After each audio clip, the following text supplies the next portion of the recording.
The score is directional. It is relative to other companies, either within its sector or all company, and that's something we will discuss. Disclosure is very important. You'll hear Mark talk about this more in a moment. We will always come back to how much information is there really. Some data is publicly available and required disclosure by a company. Some data is disclosed at the company's discretion, which means there won't be a full data set.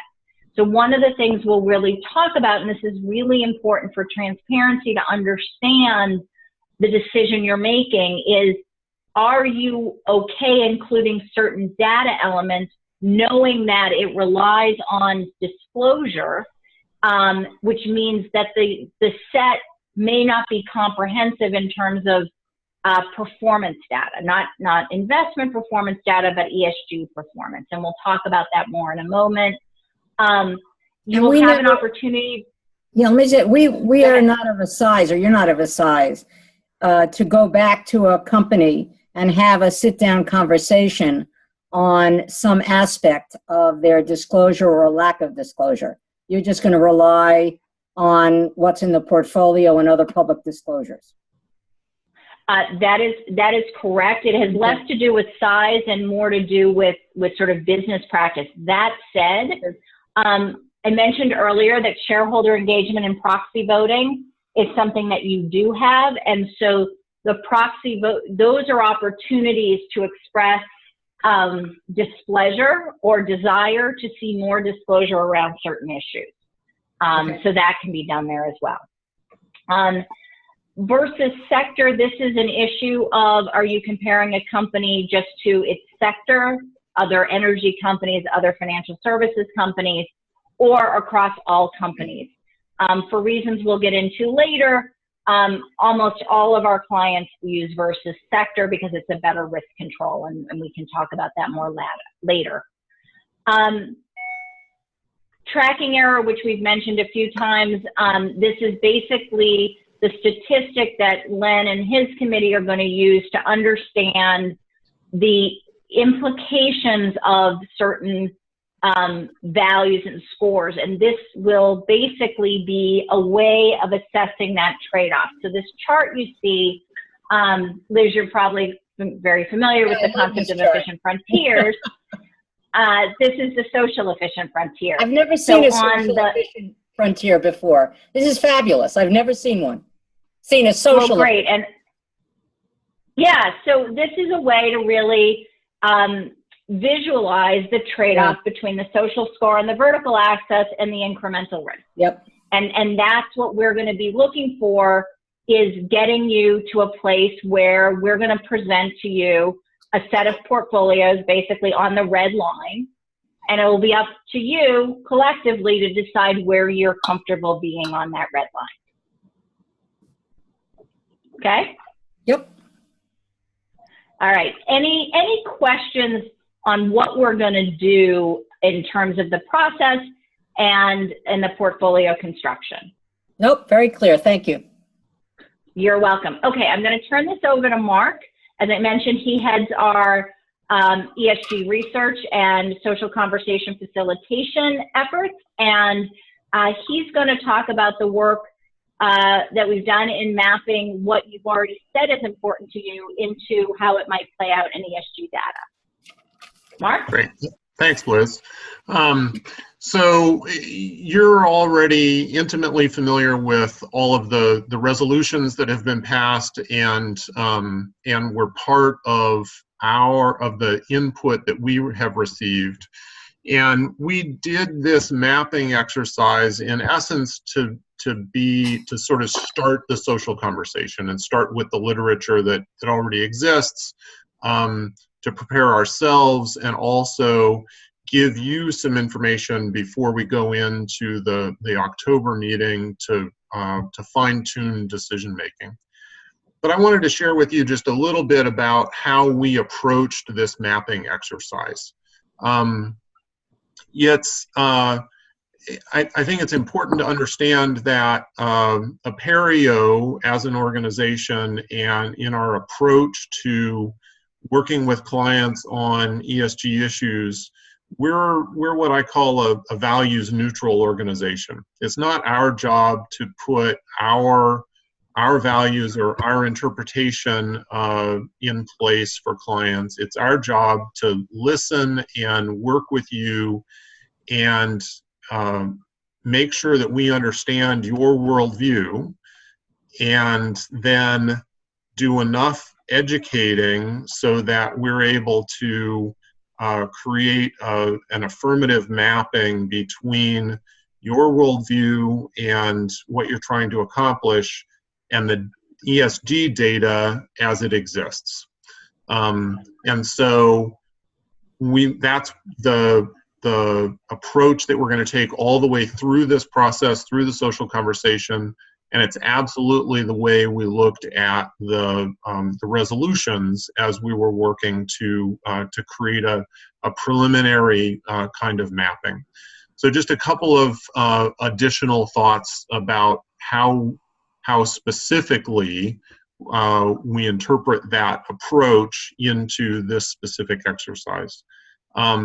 Obviously, resolutions went through a pretty detailed process of democratic process of adoption. A lot of people were involved, and it's a combination of whereas clauses and resolved clauses. For the purposes of this exercise, we only looked at the resolved clauses. The whereas clauses were interesting and sort of informed, but because so much can be covered in a whereas clause, we thought, let's look only at the resolved clauses. And that's totally, by the way, Mark, consistent with when we're deciding whether or not we can take a certain position on a piece of legislation, we only look at the resolved clauses ourselves. So that's totally consistent with how we operate in the movement. Yeah. So I happen to be a United Methodist, and I've spent a lot of time in these similar kind of processes looking at similar kinds of resolutions. So I know what that end of the process looks like as well. The vast majority of the resolved clauses, we're not discussing investments. They were discussing worldview or encouraging an action on the part of a government or some other entity. And so there was certainly some interpretation on our part saying, if you're asking this government to do this, here's what you believe, and here's how it can relate to an investment criteria. So there was that interpretation, but I want to be really clear that it's our best understanding, and it is for you as a committee to confirm that mapping. This is just a draft straw suggestion of what those mappings could look like. The third thing is that the packet of resolutions we received were resolutions that were adopted over a number of decades.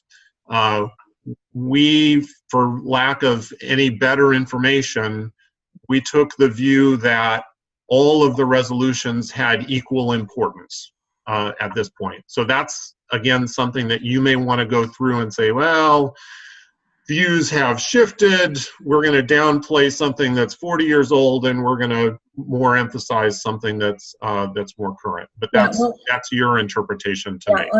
Just for everyone to understand this, where we have already had a policy, let's say on a racial discrimination issue, where we have a resolution from 1999 or 2001, we won't do a new resolution if we can do all the lobbying that we want to do under the old resolution, but it doesn't necessarily, as you say, relate to the priority that we put on a resolution. So there are some that are quite old, but still quite vital, and that's what we'd be doing in that October. So the way you have handled it is exactly correct. Great, thank you. And then the final point is we took all of the resolutions at face value.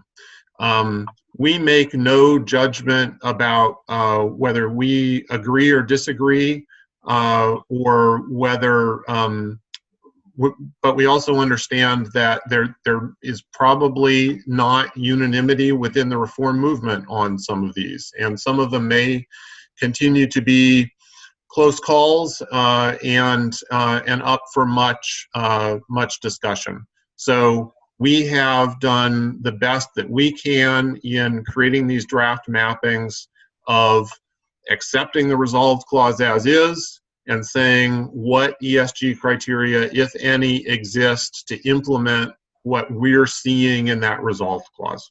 All of this is draft, all of this is up for conversation. Ultimately, the decisions are those of the committees, not of ours. It's our job to help you understand what's available, what's not available, how you can interpret the ESG data, and whether it accomplishes what you're looking at from a worldview kind of standpoint. So Okay. that's the approach that we took to this exercise. Great. So just a little bit of additional commentary around the kinds of ESG data that exist. And I've been at this for a long time, and this is consistent over the many years that I've been doing this kind of research. There are data elements basically fall into these four categories. We have ways of evaluating how transparent is a company, what levels of disclosure are they doing. Doesn't matter whether they are disclosing information that we consider to make them a good company or a bad company. The question is, are they disclosing that information or not? We have information that allows us to look at policies and determine how robust is the policy. Are they covering all of the kinds of topics that we would expect there to be in a policy of within a certain issue area? We then have what I call actual performance data elements. So disclosure and policy are more management style kinds of data elements. Performance data elements are what has this company actually done within this issue area. These tend to be quantitative in nature. So it's pounds of CO2 emission, kilowatts of energy production, number of women on the board, number of strikes that have taken place over the last 12 months. Quantitative things that we're able to actually say this actually happened at the company. As Liz said, there is a lot of ESG research and data collection relies on voluntary disclosure by companies of data, of information. A number of the performance data elements fall into this category. If the company doesn't disclose it, we don't have access to that information, which can make the use of certain performance data elements in an evaluation of a company problematic, because we only have that information for some companies and not for all companies. Unless we say otherwise at some point in the process, if a performance data element relies on voluntary disclosure, then and if a company does not disclose that information that's necessary to use that data element in their evaluation, then on that data element, a company will get the lowest possible score. Okay. I've given this thought over the years, and there are a number of different sort of theoretical ways you could handle that. All of them introduce potential bias into the end evaluation. And on balance, the bias that, to me and to Apereo and to our ESG vendors, the bias that makes the most sense to introduce is one that says you get penalized if you don't disclose the information that we need. Right. I'm very comfortable with that, but I want you to understand that that is a bias that is part of the evaluation. And then the fourth kind of data element is a more binary. Usually, it basically starts as a binary: is the company involved or not? Sometimes there are measures of level of involvement that are things like percentage of revenue. And we have a number of data elements that fall into that category as well.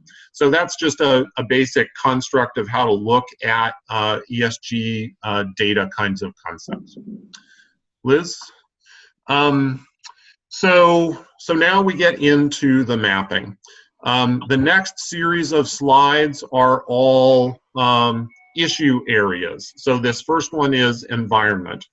I actually did this mapping from two different directions, and you're seeing the second version of the mapping that I did.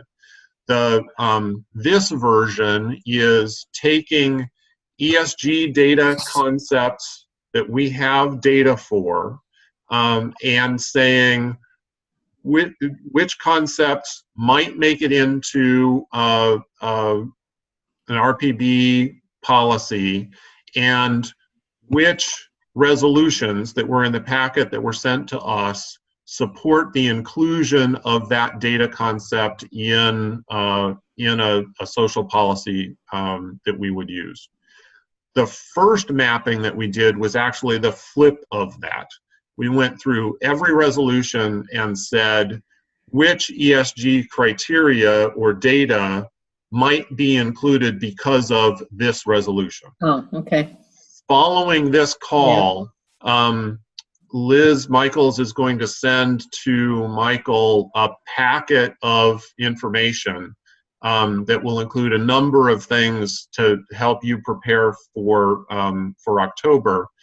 The deck that we're looking at right now will be one of those documents. The first mapping that I did that was resolution to ESG criteria will be also one of those. So you'll be able to look at both angles that we used as part of this process. So just to orient you to this, and it's so much detail that we're not going to go through line by line today, but I want to make sure that you understand the structure so that when you're reviewing it later, you've got a sense of what and why and how we did this, so that you can then frame your questions and thinking around this. But Michael, I mean, one of your challenges is the way we draft resolutions, we try and make them as evergreen as possible. We try not to be very specific because, one, we don't do resolutions on a specific piece of legislation, usually. Mm-hmm. And two, we don't want to have to go back through the process. We want to be able to have some flexibility as things change. So this makes your task difficult, I have to say, because the resolves are pretty evergreen and somewhat broad. You can see it in this. There are some that are specific and some that could cover a whole lot of things. So it's going to be an interesting process.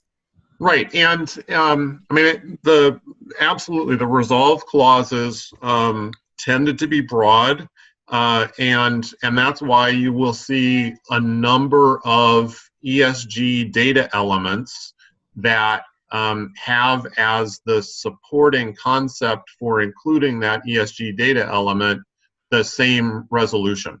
So you see the URJ resolution on the environment 1991 included in a number of these ESG criteria. That's completely legitimate, and so I think that one of the tasks for you as a committee in moving forward is to make sure that I haven't misinterpreted the intent of any of the resolutions in identifying all of the potential ESG criteria that could be included in a social policy framework. Right. So, but I'm a little bit of legislation and data geek, and this was a fascinating process for me. So, so you can get a pretty quick sense of how this works. So Liz said we have categories, which are groupings of data elements. That's the extreme left column. The next column is ESG data element. These are specific data elements that have specific objective data that support them, that we get from our ESG vendor. One of the other documents that you will get in this packet is a glossary. That glossary has the specific data elements and more detail about actually what data is being pulled out that's under that title, so that you'll really be able to see what information is it that we're getting about companies, and some indication of where we're getting that data, so that you can understand how we're going about evaluating these companies based on this information. And then the title of the topic, and then the specific phrases out of the resolved clause that led me to believe that it was relevant to the ESG data element that we pull out. So reference to environmental justice issues and community recycling programs, that said those are components of environmental policy. As that environmental policy ESG data element is constructed. Okay. And so that said to me, this suggests that that topic area. Then in a number of places, and fossil fuel exclusions about 2/3 of the way down is one example. There are some notes in the right-hand column. So fossil fuel exclusions is one area where the CCAR resolution said, as part of the National Energy Strategy, ought to oppose offshore drilling and drilling in ANWR. So it doesn't specifically say divest from fossil fuels, but it does make a very strong statement about there being a category of fossil fuel extraction that isn't appropriate. And there's enough conversation around fossil fuels and enough different kinds of information that we have access to that I specifically flagged that as, if any kind of exclusion is warranted, we should have a more detailed conversation about that and figure out what level of exclusion we specifically want to be looking at. Right. I mean, Michael, this is the other Michael. This is exactly the example of the thing you were discussing. We've had lots of discussions at the commission on the fossil fuel exclusion and have not been able to reach a conclusion about a position we wish to take. The same thing is true even on fracking, right, and on the pipeline. So I think this is one that is, I'm glad you've highlighted it, is exactly the kind of thing that fit into the category that you were, raising in the introduction. Right, right. And I was actually going to ask you the question because, Liz, if I'm not mistaken, isn't fossil fuel something's going on, like you guys are working on something as it relates to fossil fuels that maybe put forth at biennial, or no? Going to me? No. Yeah. No, okay. No, we have a climate change resolution, but it basically says, because you look at these resolutions, they're all in the 90s. We haven't said anything in a long time. So we have one that basically says, we've had all these resolutions, nothing's happened. You guys, we really need to step up. We can send you, I think, once we have a committee meeting on Tuesday where we're going to take the next look at, and I'm happy to send the drafts to you, Michael, and you can see. I don't think any of them, off the top of my head, I'm not sure any of them make a big difference, but I will package them up and send them to you. Okay, great. And because I was going to ask the question if there are, as we're going through this process, Liz, if this at all influences what you guys do at the CSA in terms of our ability to make investment decisions with some clarity, great. And the other Michael is a Mark. Oh, So sorry. Michael and Liz. Okay. So I want to just throw a mild dissenting opinion in here.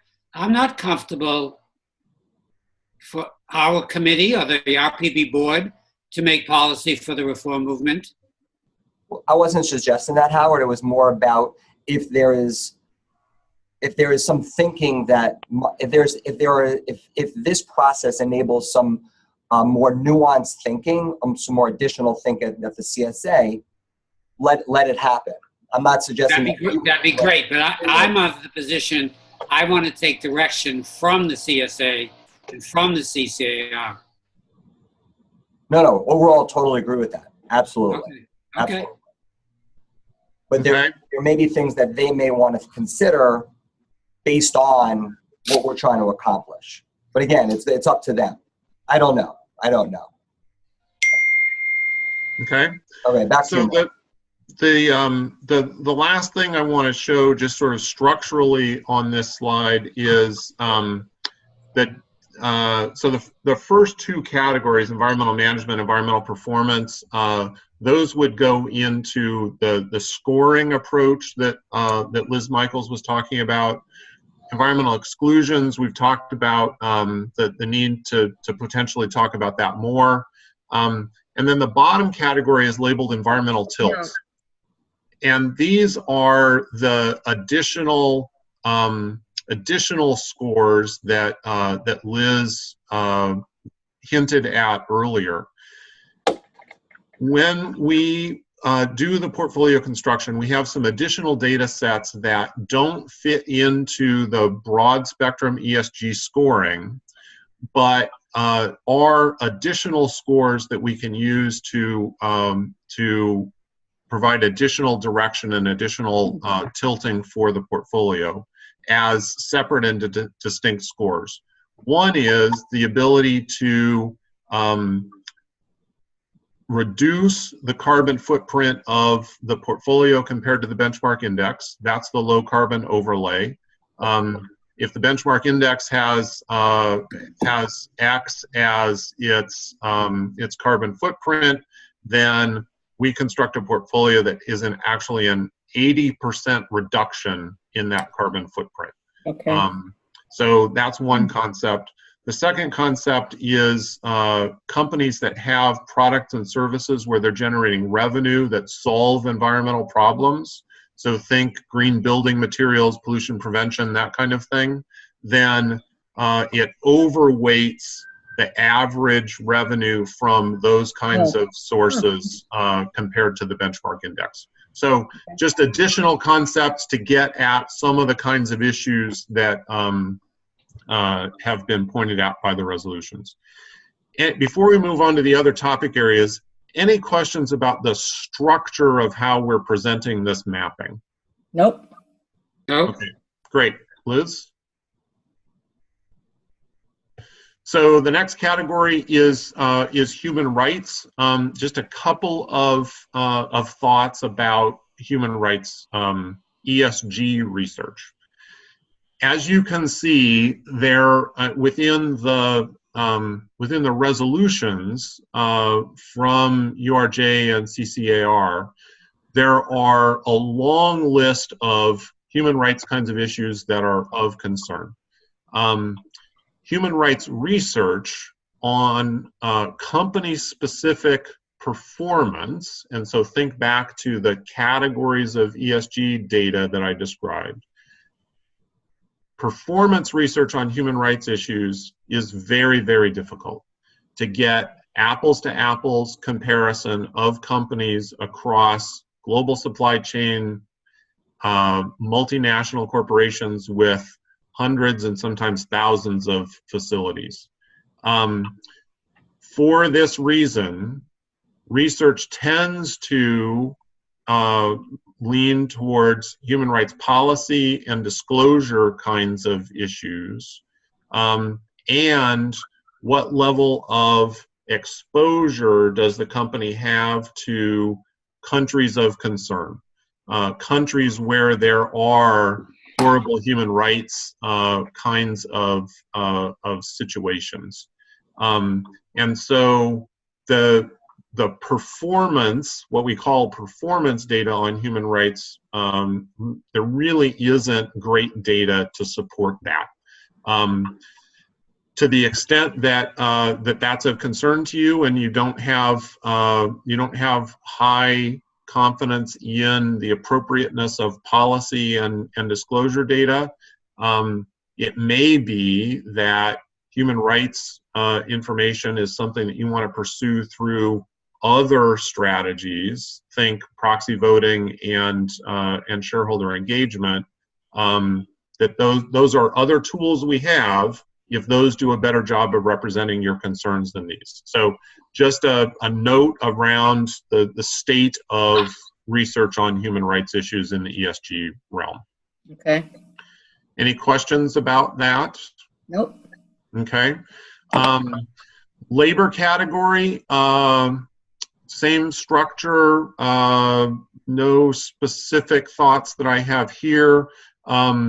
Just, I guess, one sort of higher structural kind of comment that is that this is a good example of.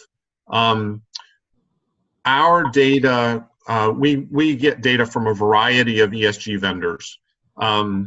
Two of them we describe as being sort of the broad spectrum ESG sources. And then we've got a number of others that are more issue-specific kind of sources that we use. Our broad spectrum ESG vendors, we have one that provides data on US companies, and we have one that provides data on non-US developed market companies. The concepts are very similar between those two, but the data elements are not identical. So there will be slight differences in how worldview maps to ESG criteria in evaluating US companies and non-US companies, but we've done this a lot. It can work well together. Just be aware it's not going to be exactly the same evaluation of US companies and non-US companies. Mark, where is it under another category, things like paid sick leave, maternity leave, family leave? That's all going to be under employee benefit kind of stuff. Okay. So it's an aggregate look at what kind of benefits are being provided. It's not. There are some much more specific resolutions on paid family leave and sick leave that aren't here. Okay. So you should look at that and equal pay. There are a significant number in the last couple of years for paid sick leave. Family leave, I think, was at the last biennial. There is a CCAR resolution as well. So if you didn't get those, go back and look, and I can put them together for you. Okay. I'm trying to think. They may have been, I think they were the ones. Yeah. Paid sick and paid family leave, Mark, are the ones that I forwarded to you in addition to the document. Okay. And, so what may have happened is I looked at those and said they didn't call up additional ESG criteria. So I can add them so that they're part of the documentation of why this would be a relevant data element. Yeah. It doesn't add an additional data element. So we would be interested in what the policies are of companies on paid sick leave and family leave and, equal pay for equal work. But I assume that's in the employee benefit data. Okay. Yeah, for sure. For certain, Mark, we need to include every one of our resolutions as possible and how it maps to the data elements so that we are as inclusive as we can and transparent as we can with our stuff. Okay, absolutely. We'll get that in. Great. Especially, Michael, because the CCAR is now deeply engaged in the issue of equal pay. Right. Okay. Okay, next slide. So LGBT issues and diversity issues, again, same kind of structure. Some things that we'll need to specifically work through when we meet in person on each of these. I guess one comment on diversity, and there may be other resolutions that I wasn't seeing or wasn't interpreting in this way. The two resolutions that pointed me in the direction of diversity on the board and in senior management, excuse me, were actually resolutions that were specifically titled regarding women's health, and at least conceptually, I linked that to the arguments that if women are in senior leadership, then they're more likely, then that leadership is more likely to be paying attention to what's relevant to women employees and clients and customer base and all stakeholders. So that's also why you need to confirm the mapping that I've done. If that's an overreach, then we delete it out. Yeah, well, this is up, and we can, I guess, discuss this when we all meet, but one, transgender needs to be in here, not just LGBT, and so transgender individuals need to be in here. Which is our resolution from the last biennial. I mean, a whole, and Michael, maybe this goes to your point, we have never been focused on what might have been the traditional governance issues, diversity on the board, voting, those issues. We've been more in, we would look at this more as what is the healthcare and what is the policies that a company has for its employees on reproductive rights, on various coverage issues. I have to think about this. I mean, I personally do agree that having women in these positions would make a difference, but I'm not, I have to think about this. This is, because as I say, we have not really been focused in any of our resolutions on these internal governance, except, so let me think about it, Mark. I think this is an interesting one. Liz, I think when you see the glossary, which gets into a lot of detail on all these data elements and all the issue areas, that'll be a good document for you to draw upon. Okay. For information on what you guys want to think about and consider. But let's add, as you were discussing it, we need to just make sure and I don't think we would put it under sexual orientation. Michael, we need to find out what the politically correct way of doing this is. Oh, the LGBT thing? Not the LGBT, but transgender. Well, I think the T stands for isn't T transgender? Yeah, but it's not 1977. There's something from 2014. Oh. That's all I'm saying. We have a specific transgender resolution about the rights and how transgender individuals shall be dealt with. So it's just, that is the T, but it's not, it just needs to have an updated resolution, that's all. Okay, and it's possible that there were resolutions excluded because it wasn't thought of as something you can make an investable decision on, but. Well, it is, depending upon what it can be depending upon if there's a data element about, what is their policy on, on paying for transgender medical care, for example. Right. Liz, so we just have to know. I sent you an email yesterday that incorporates, that is the document that really the working document that Mark worked from, that incorporates all the resolutions that JLENS and the JVI committee at the time put together that pulled from all the URJ and CCR resolutions. Okay. Please go through that, because if there are resolutions that are missing that you think might be relevant. Yeah, I'll ask one of the LAs to do it. Yes, that's fine.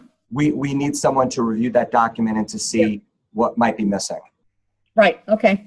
All right. And the other thing I should point out, Liz, is that, you know, we're gonna make a heck of a run at this thing, but it's going to be a living, breathing investment, if you will, in the sense that as we gain clarity on these resolutions, as new resolutions are passed, we can always incorporate additional values or change the values, if you will, the relative weighting of those values over time. And is there a diversity that deals with race?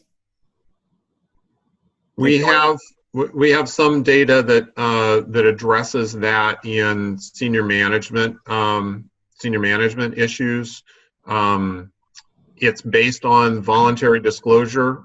As you're probably aware, EEO-1 forms are required to be filled out by companies and reported to Department of Labor, but they are considered proprietary information and not subject to FOIA requests. Right. Which means ESG researchers rely on companies to voluntarily disclose that information. I have also heard recent rumor that Department of Labor is going to pull back on the specificity and granularity in the EEO-1 form under the current administration. So I'm concerned about how long the current definitions of data are going to continue to be valid, and what kind of chilling effect that's going to have on the voluntary disclosure levels that we even currently have. Well, we would have something on whether they have a policy on racial discrimination, wouldn't we? I mean, isn't that in there? So their non-discrimination statement, I think with race, I don't think anybody is currently analyzing it from that standpoint. Okay. They are analyzing whether LGBTQ is part of that non-discrimination statement, and that's one of the key indicators that we have on that. Okay. It may be that certain new topics are going to become part of the research process based on what's going on politically. Got it. Next slide, please. So a number of resolutions specifically supporting reproductive rights and stem cell research. A note around the ESG research and data that we have. So this is what I referred to as involvement data. So companies that have these kinds of products, most of the time when ESG investors ask for the inclusion of these topics, it's as a negative screen. So think Catholic investors. The data are available and can be used as a positive, but involvement data used as a positive works in a different way in portfolio construction. So if it's a topic that's important enough for you to want to make sure it's part of your criteria so you can talk about it being part of your criteria, we'll then have a conversation about, so how do we want it incorporated in the portfolio construction process? So we don't have to iron that out now. Just be aware your position on this issue isn't usually how this data is used in portfolio construction. We just need to work through the specifics with you. Next slide. So here are a number of issues that existed. I have a very hard stop at 3:30, so. Okay, we should be good. Okay. A number of issues that pointed very specifically to exclusions. We have the data, and this is typically how those data are used. And so we'll just need to confirm that that my mapping of those was appropriate. Next slide. So in terms of how this portfolio and how the social profile will specifically reflect views on Israel, Liz Michaels already hinted at the blue star tilt towards companies with operations in Israel, and part of the materials that will be sent to you is more detail on exactly what's being measured there and how that would work. And we'll be able to go into a lot more detail on that for you. The second issue, or second set of issues, are potential exclusions, and really pointed in two different directions. There were resolutions, relatively recent resolutions, addressing the Iranian nuclear threat, and a specific resolution suggesting the divestment from energy sector companies operating in Iran. So that's something that that we could specifically work on. The last one has, and we had in the last briefing phone call last week, we had some specific conversation around this. The issue of administrative home demolitions in Israel, and companies that have been tied to that. Some conversation about whether that's appropriate criteria for this social policy, and happy to engage in that conversation. Is there one more slide, Liz? So nope, that's the end of the mapping. Any structural questions or other comments that would be helpful for you to be able to engage with this material when you actually have it electronically in front of you? No, I think this is quite good. Michael Kimmel, I guess I mean, I know the RPB is independent of Rick Jacobs, but the whole Israel, what we're going to do on Israel, how are you going to feed this back to Rick, since there are really PR complications or implications if we take one position or another? You know, I'm not exactly sure, to be honest with you, Liz. Okay, well, this is for discussion later, but I don't know. The reality, the thing with Israel as it relates to what we're looking to do, yeah, is that, and Liz Michaels can articulate this much better than I can, it's that we would overweight or do a tilt towards companies that are, let's say, more inclined to do business with Israel, have companies domiciled in Israel, do a significant amount of trade with Israel. Most of those companies actually are U.S.-based companies. The preponderance of companies that have really high Israel scores are U.S.-based companies and are already in, let's say, the S&P 500. What we would probably do is look at those companies. They would get a higher Israel score. Therefore, we would have a higher weight relative to the S&P in our benchmark. It makes it very easy to say, hey, we're supporting Israel without being specific on any individual policy. That's a good point. Right? We're not taking a position on the territories. We're not taking a position on anything. When you get into divestiture, right? Yeah. Caterpillar, for example, then of course that's the whole can of worms that we probably want to avoid. So, and of course, you know, we need to, and I believe, you know, because we have taken public positions on the BDS movement, you know, what are things that we can comfortably do to counter the movement, right?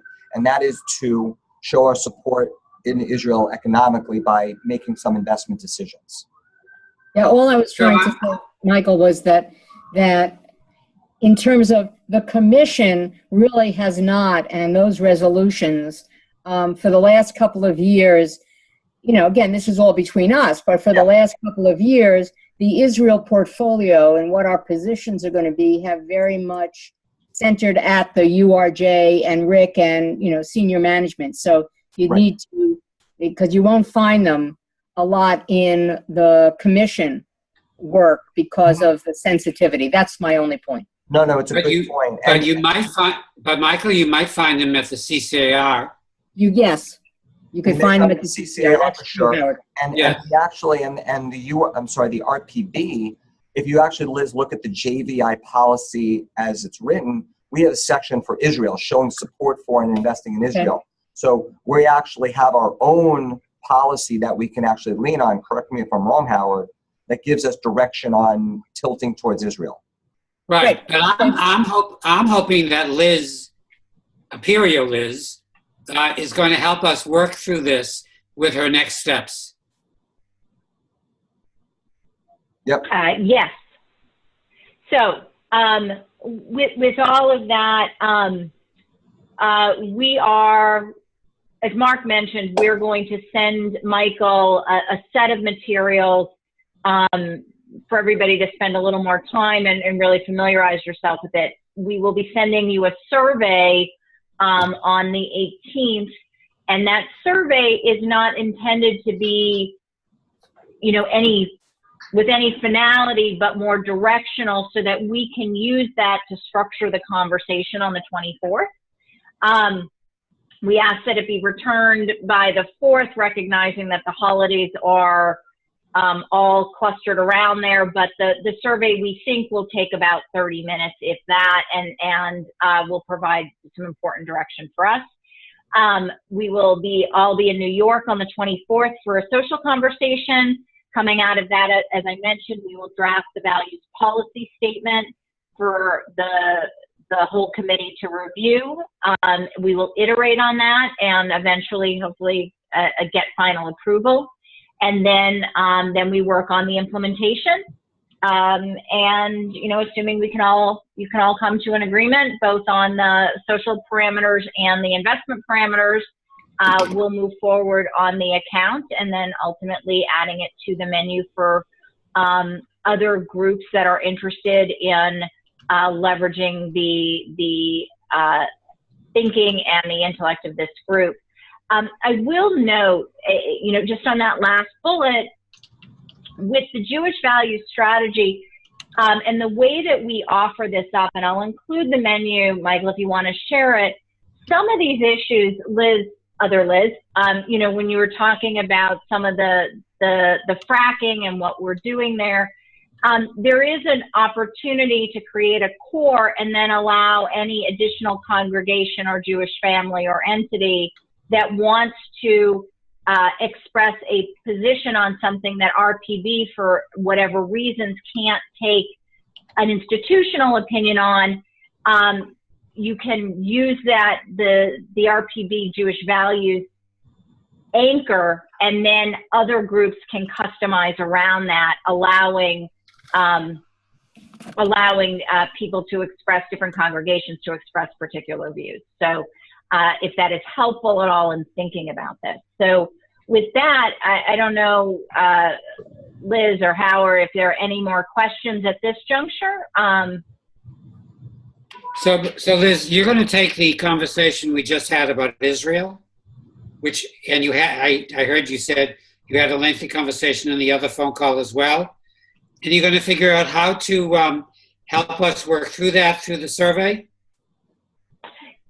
Israel will just be one of the components. What I will do, Michael has seen the deck that describes how we're working with Blue Star and the Israel tilt. And so we'll share that, Michael, if appropriate, and that'll give people a little more background on what we're doing there. You know, my guess is in all cases coming out of the survey, there will be a discussion on the 24th about Israel and how you want to see that reflected, if at all. Okay. Okay. Yeah, no, that sounds good. That makes sense to incorporate into the package. So Liz, great. Well, thank you. Preparing the package, can you prepare the email that describes all the elements of the package, and so it's more about just forwarding it on? That would be great. We will do that. We will have that to you. Today's Wednesday. We'll have that to you tomorrow. Okay, great. And we'll have a link to the survey. No, well, actually, I mean, if we want to wait, we could send that out. Do you want to send that out in advance of the survey? I'd like to. That way, if people want to spend a little more time, if there are additional questions, they can either use it as a resource when they get the survey, or they can use it as a follow-up to these sessions. So we'll get it out because we'll have it ready. All right, that sounds good. And then separately, I guess we're gonna try to schedule another call with David. He's a critical element to this team, component to this team.